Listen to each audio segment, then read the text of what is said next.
hanya meresume aja. Ini meresume. Pintu masuk ke suatu analisis inferen itu lewat deskriptif. Deskriptif ini levelnya level D3.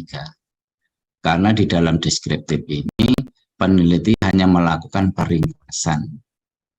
Diringkas. Setelah diringkas, dijelaskan. Apa yang diringkas? Kalau datanya data numerik, kalau datanya data numerik, ya bisa nilai mean, median, modus, berapa nilai tertinggi, berapa nilai terendah, berapa standar deviasi, ya, berapa standar errornya, ya. Itu nanti semuanya diolah di software. Udah nggak perlu pakai manual. Dari deskriptif, nanti Bapak Ibu lanjut ke manual. Inferen. Nah, di sini nanti sudah melakukan uji hipotesis. Hipotesis itu apa? Hipotesis itu adalah dugaan sementara yang diajukan oleh peneliti. Nah, ini perlu dasar statistik yang kuat dibantu oleh software. Udah nggak perlu ngitung-ngitung lagi Pak Miono, nggak usah takut. Ya. Pokoknya tinggal pencet-pencet baca gitu aja ya. Ya, Pak. Ini konsepnya ini hanya dua itu, deskriptif dan analitik atau inferen. Untuk masuk inferen harus lewat deskriptif. Apa itu nanti sambil jalan saja. Nah, ini skemanya.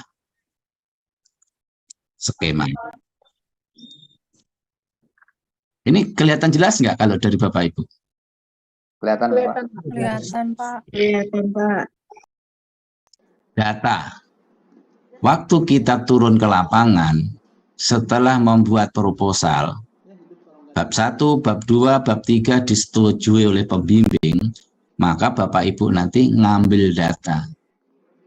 Saya sarankan data yang diolah di skripsi Bapak Ibu, ambillah dari laboratorium setempat. Di-record ya? Dari tempat kerja Bapak Ibu semua. Jadi kayak bapaknya kayak Nah, cuman gerak-gerak gini-gini. dalam waktu simultan Bapak Ibu kan belajar metrit ya? Di semester ini ya? Iya, Pak. Ya betul, Pak. Betul kan? Betul. Di dalam metrit itu nanti sekaligus Bapak Ibu sudah menentukan ruang lingkup apa yang akan diangkat. Hah?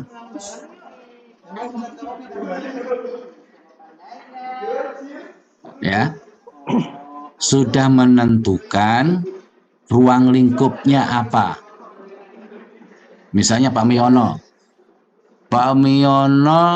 ruang lingkup yang saya sampaikan, yang saya sarankan, yang disenangi Pak Miono, satu. Yang kedua, di tempat kerja Pak Miono tersedia data itu. Itu saja.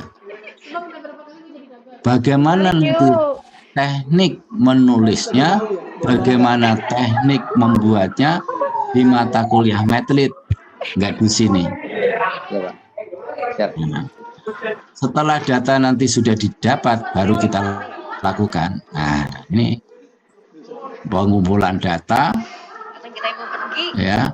Pengumpulan data ini minggu besok itu kan saya suruh ngumpulin data masing-masing kelas, masing-masing mahasiswa. Kemudian diolah itu dimasukkan ke software. Setelah masuk software, kemudian kita sajikan data itu untuk melihat apakah datanya distribusinya normal atau tidak, ya. Sehingga kita bisa menganalisis, bisa membuat kesimpulan. Kalau untuk deskriptif, ya udah sampai di sini saja memberikan informasi. Oke. Nih deskriptif nih yang langkah nomor 1 tadi. Sampai di sini. Namun Bapak Ibu cukup sampai itu. Nih dia. Ini dia. Dari data yang sudah ada tadi, langsung Bapak lakukan statistik inferen. Di dalam statistik inferen ini nanti adalah menguji hipotesis yang diujikan. Karena levelnya D4 harus ada uji hipotesis. Di dalam uji hipotesis ini, Bapak Ibu nanti akan melakukan estimasi. Apa sih estimasi? Menduga nilai populasi dengan menggunakan sampel yang ada. Ya, jadi mengestimasikan hasil penelitian Bapak Ibu nanti ke populasi. Apakah hasil penelitian Pak Miono di tempat kerjanya itu berlaku untuk seluruh Indonesia? Itu maksudnya. Nah, baru nanti mendapatkan informasi mengenai populasi itu. Nah, ya Bu. Ya, saya Bu lagi ngajar sebentar Bu. Bentar ya Neng, bentar. Bapaknya hilang. Bapaknya hilang. Olahraga Pak, ada olahraga. Oh. Sorry ya. Oke, kita lanjutkan ya. Sampai sini bisa diikuti nggak? Ini konsep-konsep.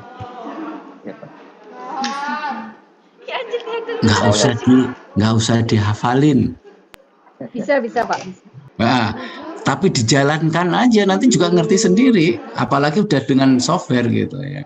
Yang penting konsep-konsep. Oke. Karena ini sistem perkuliahan kita adalah perkuliahan orang dewasa. Saya beda ngajarinya dengan anak-anak yang reguler.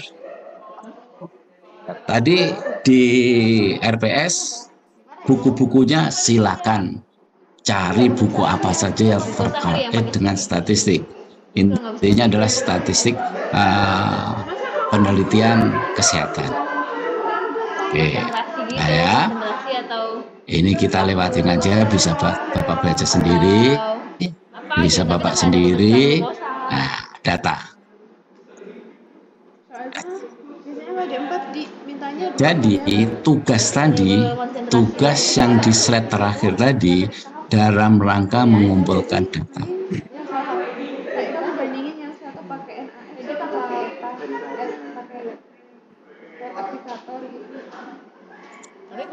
Data yang Bapak kumpulkan nanti, ya, ada yang berupa angka-angka, ada yang berupa kata-kata.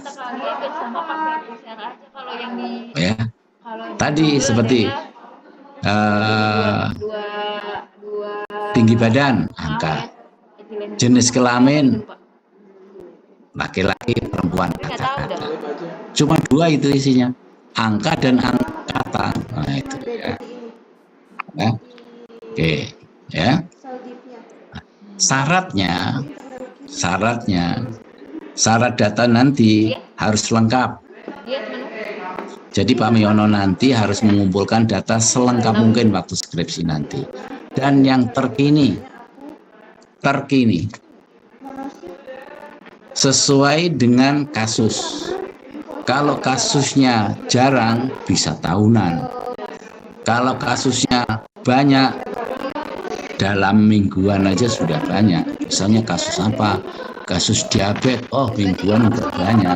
Tetapi kalau HIV/AIDS, tahunan. Ya. Jadi nanti up to date-nya itu tergantung dari topik yang diangkat. Apakah kasusnya jarang atau banyak. Kemudian akurat, rehabilitasnya, konsistensinya. Nanti akan saya ajarin bagaimana uji rehabilitas dan validitas dari kuesioner. Waktu saat nanti mau mewawancari seseorang itu, alat ukurnya harus diuji validitasnya dan reliabilitasnya. Nah, dan objektivitas harus sama persepsi antara yang menyuruh dengan yang disuruh terhadap yang diukur. Jadi Bapak Ibu tidak harus Bapak Ibu sendiri yang turun ke lapangan. Bisa minta bantuan suami, istri, anak, teman, kurir. Nah, nggak susah sebenarnya ngumpulin data itu di skripsi. Tapi yang terpenting harus satu persepsi antara yang nyuruh dengan yang disuruh. Supaya satu persepsi ini nanti kalau di Madrid harus dibuat definisi operasional variabel. Apa itu definisi operasional variabel? Istilah. Definisi itu istilah. Operasional konkret dapat diukur. Variabel objek yang diteliti yang mempunyai nilai bervariasi. Nanti lebih jelasnya kita bahas berikutnya. Nah ini dia. Jadi yang Bapak Ibu lakukan tadi, yang dikumpulkan tadi sebenarnya adalah variabel. Contohnya apa? Variabel jenis kelamin. Karena ciri-ciri individu yang dipelajari diukur objek yang diteliti yang bentuknya berupa nilai-nilai, angka-angka, dan kata-kata yang bervariasi. Nah, itu dia. Jadi kalau jenis kelamin, laki-laki, perempuan itu bervariasi. Tapi kalau masuk di satu kelas hanya perempuan semua, berarti tidak bervariasi. Bukan variabel. Kalau bukan variabel, keluarkan dari objek penelitian. Dibuang saja. Maka isinya misalnya kok semuanya kok baik semua. Semuanya kok anemia semua. Dengan software kalau ada seperti itu tidak bisa diolah. Karena syarat sebagai variabel tidak terpenuhi. Software hanya bisa mengolah yang mempunyai nilai bervariasi. Ada pria, ada wanita, berat badannya juga 60, 71, dan seterusnya jumlahnya. Jadi nanti kita lihat data kelas ini nanti memenuhi persyaratan variabel apa enggak. Gitu ya. Ini kan saya mengulang yang waktu D3 ya, Mbak Reni ya, Mbak Ulan. Siapa? Masih ingat kan Mbak Ulan? Agak lupa Pak. Tahun berapa lulus D3? Saya lulus RPL 2020 Pak. Wow, masih baru kemarin. Di mana lulus RPL? Di Poltekkes Bandung. Sama Pak Entu ya? Oh siap, iya Pak. Iya, berarti masih hangat. Makanya saya bilang ini hanya mengulang aja sekilas. Nanti pelajari sendiri. Nah, supaya satu persepsi tadi harus ditulis. Nih, variabel tadi. Definisinya apa? Nama variabelnya tinggi badan. Definisinya apa batasannya?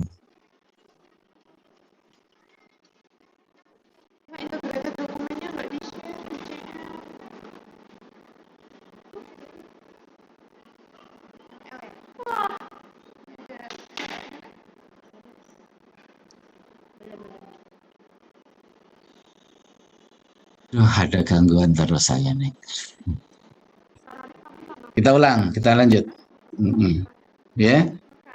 Jadi definisinya itu batasan. Misalnya jarak antara ujung tumit kaki dan puncak kepala.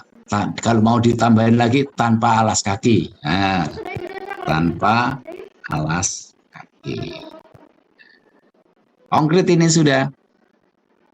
Nah, kalau mau berdiri tegak, nah, berdiri tegak.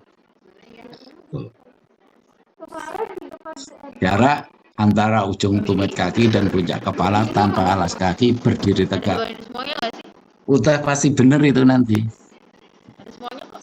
Alat ukurnya apa? Pakai meteran. Hasil ukurnya ini. Mau nyuruh adik, mau nyuruh anak, mau nyuruh suami, mau menyuruh istri, kalau dikasih rambu-rambu seperti ini, pasti hasilnya akan sama. Nah, ini nanti ditulis di bab 3 di skripsi. Oke, lewat. Nah, nih, ini nggak usah dihafal juga. Ya, ini skala ukur itu tadi di software ada nanti. Ada nominal, ordinal, interval, rasio.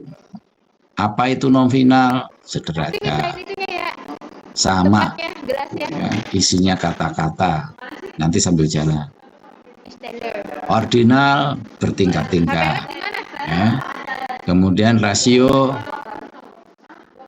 interval, ada tingkatan, ada jarak, namun belum ada kelipatan.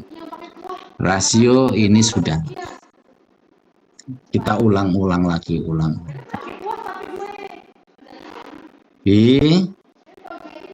Nah, data kita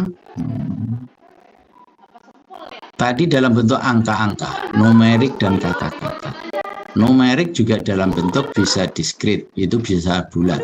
Bilangan bulat itu hasil penghitungan. Contoh misalnya, berapa anaknya? 1, 2, 3, 4. Tidak ada 1,5, 2,5, nggak ada. Itu angka diskrit. Kontinu bilangan cacah yang pakai koma-koma. Ya. Ini nanti baca sendiri. Ini juga bisa dibaca sendiri. Pengumpulan data bisa dipelajari sendiri. Ini juga saya akan masuk di pengolahan data. Langsung nanti kita akan masukkan ke software. Bagaimana memasukkan ke software kalau data kumpul?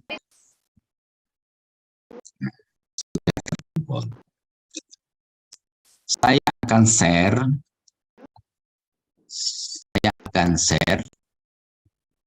terkait dengan materi tadi sekaligus modul pembelajarannya. Ya. Nah.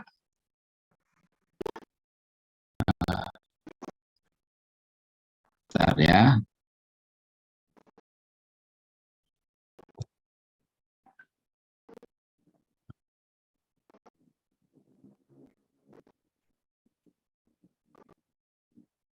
Bisa gini Mas, saya bisa dibuatkan grup yang isinya dosen metrik, dosen statistik, saya Pak Burhan, dan PJ kelas. PJ kelas, masing-masing kelas, jadi isinya hanya berlima. Supaya saya mudah mengirimkan materi-materi yang akan kita gunakan untuk diskusi. Oke. Bentar nih. Saya kirim di chat ya. Ya, Pak. Bentar, dalam bentuk file. File. Mana?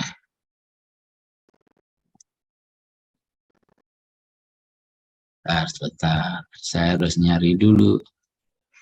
Oke, sambil saya nyari materi, ada yang mau ditanyakan?